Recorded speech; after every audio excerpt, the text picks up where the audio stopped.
Bienvenue chers téléspectateurs à l'émission de la science chrétienne et son simple message. Une émission du comité de publication de la science chrétienne pour la RDC de l'église du Christ scientiste. Notre thème d'aujourd'hui est faire connaître Mary Bekeredie au public. Sa découverte, son enseignement et son église. Dans cette deuxième partie, nous allons parler de l'église du Christ scientiste et des sermons dans les églises du Christ scientiste. Qui prêche dans les églises du Christ scientiste, quelle est la place de la Bible dans les sermons à l'église du Christ scientiste, qui peut assister au service de l'église, qui peut étudier les enseignements de la science chrétienne qu'offre l'église du Christ scientiste.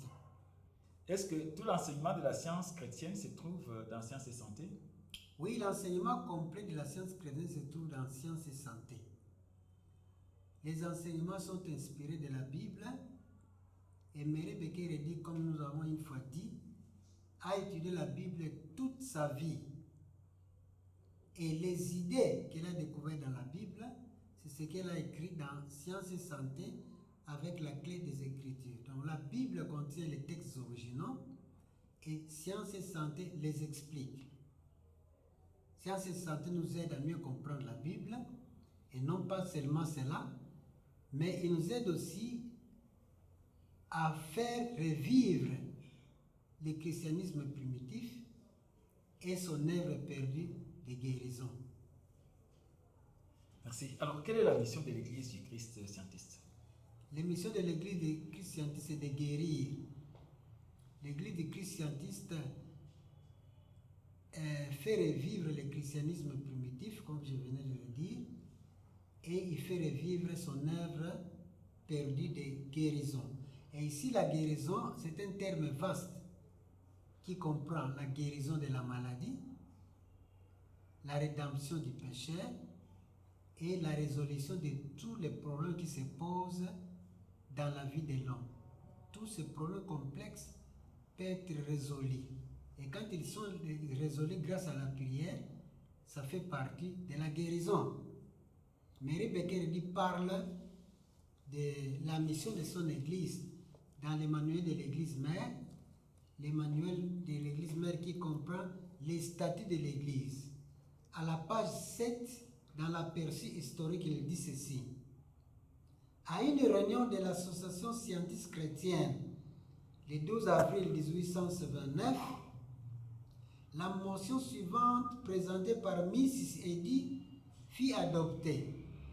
Organiser une église destinée à commémorer la parole et les œuvres de notre Maître et à rétablir le christianisme primitif est son élément perdu de guérison. Donc, elle a été claire dans l'émission, elle a été claire dans la mission de son église. Juste une sous-question. Est-ce que l'église actuelle a perdu le christianisme primitif? Parce que vous revenez souvent sur ça. Christianisme primitif. Vous pouvez un peu être explicite. Dans l'histoire de l'église chrétienne, à un moment donné, la guérison chrétienne avait disparu pendant très longtemps. Et quand Mary Bekeredie a redécouvert la guérison spirituelle, grâce à l'étude de la Bible, c'est ça qui aide. Elle aide maintenant l'humanité à faire revivre cette guérison. Mais alors, elle réduit le christianisme à un système scientifique que tout le monde peut apprendre et mettre en pratique. C'est scientifique parce que... Donc, tout le monde peut guérir, apprendre à guérir. Maintenant, tout le monde peut apprendre à pratiquer la guérison chrétienne comme nous apprenons les mathématiques. C'est vrai. Et la science chrétienne rend cela possible. Parce que Madame Eddy réduit le christianisme à un système scientifique que tout le monde peut apprendre et pratiquer. C'est scientifique parce qu'il y a des vérités qui peuvent être apprises par tout le monde. Et elle a laissé des règles d'application pour démontrer ces vérités dans la résolution des problèmes et dans la guérison de la maladie. Et ces enseignements sont contenus dans Sciences et Santé avec la clé des Écritures. un livre qui est ouvert au public, que tout le monde peut lire. Donc, avec l'Église scientiste, la guérison n'est pas le pouvoir discrétionnel du pasteur, par exemple. La Tout le monde- guérison n'est pas réservée à un seul membre. Même les petits-enfants guérissent dans notre église. Il y a des témoignages. Il y a beaucoup de témoignages de Ici à guérison. Kinshasa, en RDC. Il y en a beaucoup. Les églises sont ouvertes et chaque mercredi soir, à 17h, il y a le service qui dure 60 minutes. Les gens qui ont été guéris ou qui ont guéri les autres viennent témoigner comment ils ont prié avec la Bible et à l'aide des sciences de santé, comment ils ont pratiqué la guérison chrétienne comme Jésus-Christ le faisait. Quels sont les genres de maladies qui sont guéries, par exemple? Toutes sortes de maladies. Même les Vous sida, trouverez même le dans cancer. Sciences et Santé, oui. vous trouverez dans Sciences et Santé, les 100 dernières pages parlent des gens qui ont lu Sciences et Santé, et en lisant ces livres, ils ont été guéris de plusieurs maux. Tout le monde peut lire cela. Et donc la guérison s'adresse à tous les problèmes de la vie. Alors, ces livres est à la portée de tout le monde, Le livre est à la portée de tout le monde. à un prix Il n'est pas abordable. caché. Prix abordable. Oui, dans toutes les salles de lecture de la science chrétienne, vous pouvez acheter Sciences et Santé à un prix abordable. Ok. Pourquoi a-t-elle écrit un autre livre au lieu de continuer à utiliser la Bible? Quelque chose l'a amené à le faire? Mary Becker dit étudier la Bible toute la vie. Et quand elle étudiait, elle prenait note des idées qui lui étaient révélées. Ensuite, quand les gens venaient à elle pour demander de l'aide spirituelle, elle priait pour elles, elles étaient guéries. Elle notait la façon dont elle priait avec la Bible pour guérir ces gens-là. Ce sont toutes ces notes-là qu'elle a mis dans Sciences et Santé. Comment prier avec la Bible pour guérir comme Jésus le faisait et on peut le faire aujourd'hui. Toute cette connaissance-là, c'est ça la science. Une connaissance qui peut être comprise, apprise, comprise et pratiquée selon des règles établies. Alors, qu'est-ce qui l'a amené à écrire Sciences et Santé au lieu de continuer avec la Bible? C'est parce que la Bible l'a inspiré à pratiquer la guérison chrétienne, à faire revivre la guérison chrétienne. Et cette inspiration, il ne pouvait pas perdre ça. Et à l'occasion, elle a été appelée dans un hôpital où quelqu'un se mourait de pneumonie.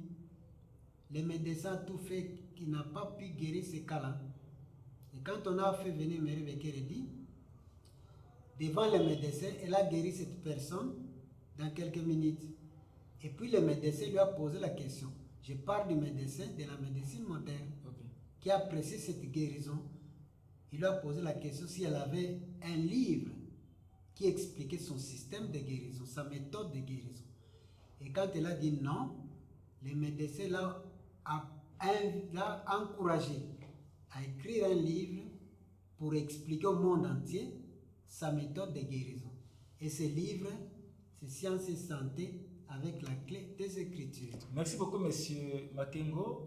Vous êtes du comité de la publication. Alors, comme je le disais tantôt, pour lier l'utile à l'agréable, vous pouvez faire une démonstration. Vous avez la Bible là, vous avez Sciences et Santé devant vous. Montrez un peu aux téléspectateurs comment on peut lire un verset et être guéri. Ça, c'est un enseignement spécifique. Oui. Ce n'est pas dans un cadre d'une émission qu'on peut enseigner la science chrétienne. Nous allons parler un peu de ça un peu plus loin. Pour apprendre à guérir, il y a des leçons bibliques qui sont ouvertes au public que tout le monde peut étudier. Et en étudiant ces leçons-là, la guérison viendra naturellement. Combien de motifs, par On exemple? va commencer par se guérir soi-même ou guérir les autres. Ça, ce n'est pas limité que c'est maintenant. C'est Dieu qui va révéler ça. Quand la guérison viendra, ça viendra tout naturellement. Merci beaucoup. Alors, après sa découverte de la science chrétienne, pourquoi Marie Becker dit n'a-t-elle pas donné sa révélation aux églises chrétiennes existantes au lieu de chercher à créer une nouvelle église? Pourquoi il n'a pas donné sa révélation aux églises chrétiennes qui existaient? Oui. C'était son intention de départ. Elle a beaucoup espéré que, avec sa découverte de la science chrétienne, les églises chrétiennes accepteraient facilement sa révélation. Alors elle a commencé à prêcher dans les églises chrétiennes. Et quand elle donnait des conférences pour expliquer sa découverte dans les églises chrétiennes existantes, les gens étaient guéris. Finalement, quand elle voulait prêcher, on commençait à arracher les affiches qui annonçaient ces conférences. Les gens ne voulaient plus d'elle, ne voulaient plus de cette révélation. On arrachait des affiches parce qu'il y avait quelque chose de louche parce qu'il voulait venir prêcher pour que les gens apprennent, pour que les gens soient guéris. Alors c'est comme ça qu'ils se sont regroupés pour voir qu'est-ce qu'ils allaient faire. Et dans cette réunion, ils ont décidé de créer une église avec une mission spécifique. L'église était destinée à commémorer les paroles et les œuvres de Christ Jésus, à rétablir le christianisme primitif et son élément perdu de guérison. Donc l'église protège la révélation de la science chrétienne pour qu'elle ne soit plus perdue. Très bien. Pour parler un peu du sermon dans l'église du Christ scientiste, en quoi consiste le sermon et quelle est la place de la Bible dans ce sermon? La Bible occupe une place importante et unique. Elle ne peut pas être remplacée. Science et santé ne remplace pas la Bible.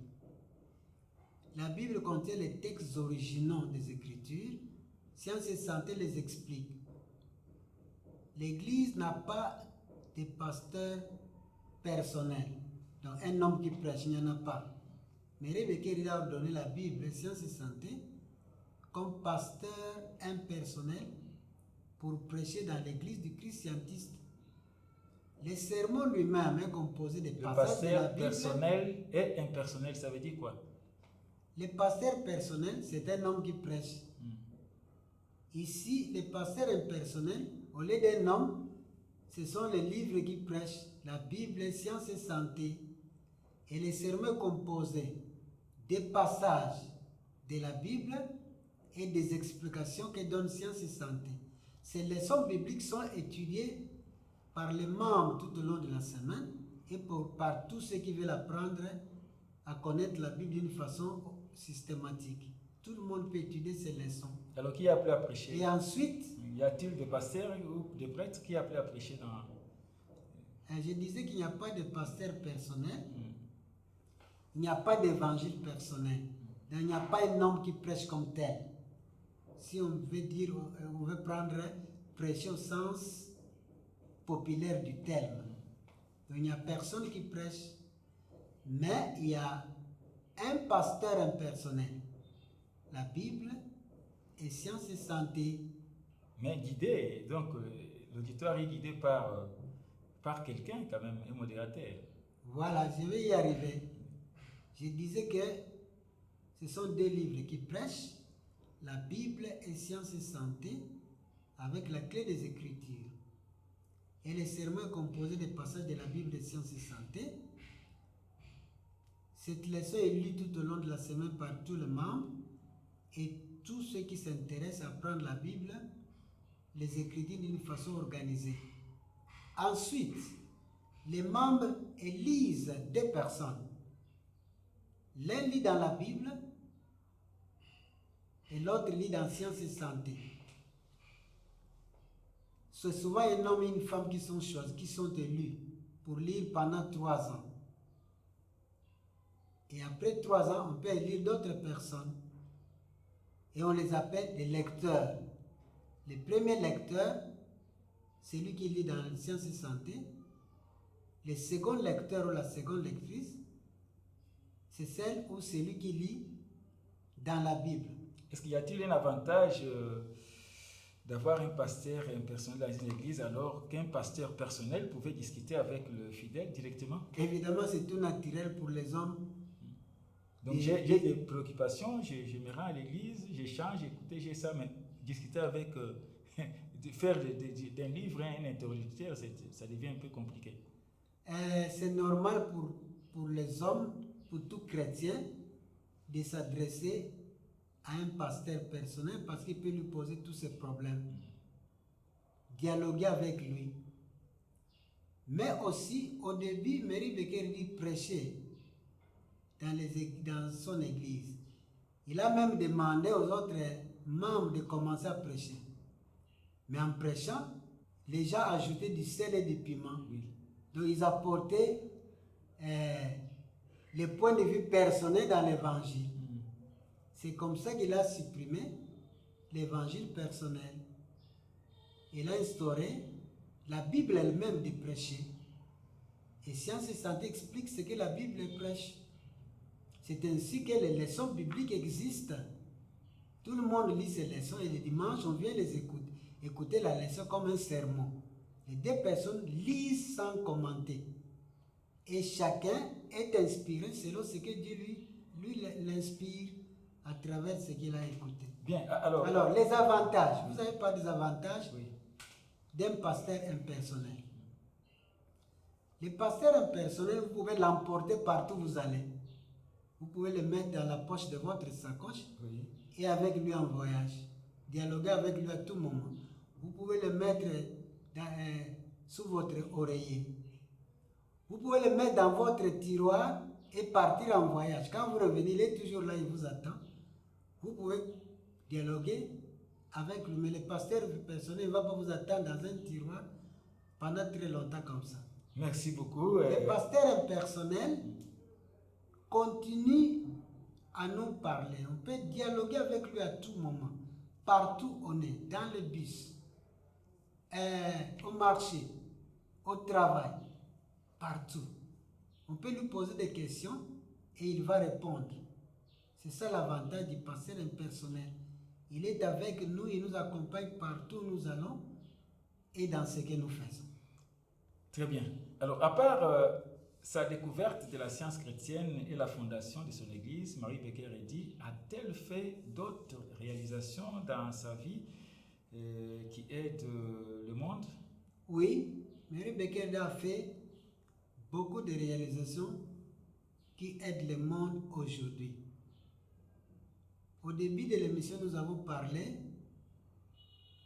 qu'en 1908, il a créé le Christian Science Monitor, un quotidien d'information de renommée mondiale, un quotidien d'information qui est de renommée mondiale.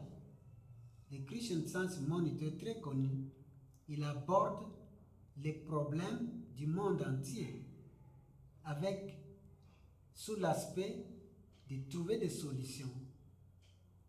En plus du Christian Science Monitor, Mary Becker Eddy a écrit beaucoup d'autres livres, à part Sciences et Santé. Ensuite, elle a laissé des périodiques de la science chrétienne, par exemple les héros de la science chrétienne qui sortent chaque mois.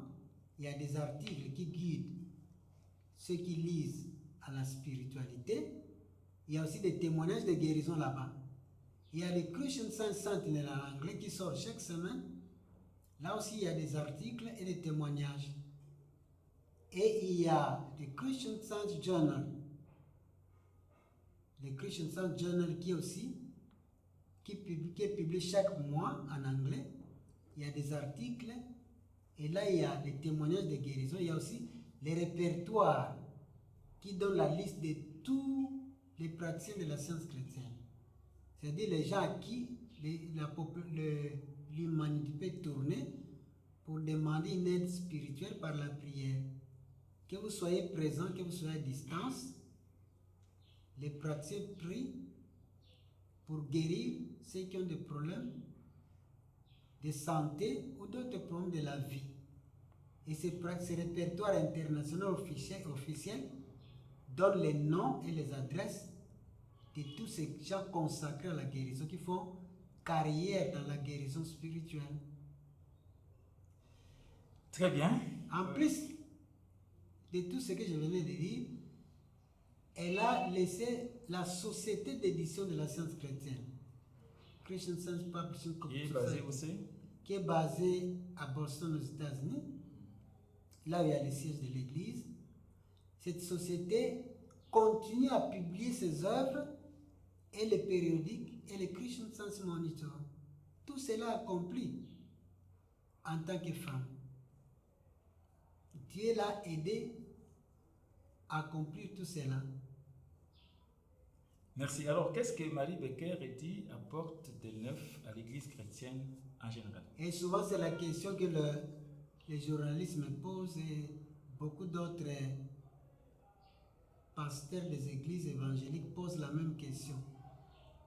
Ils disent que la guérison chrétienne est partout.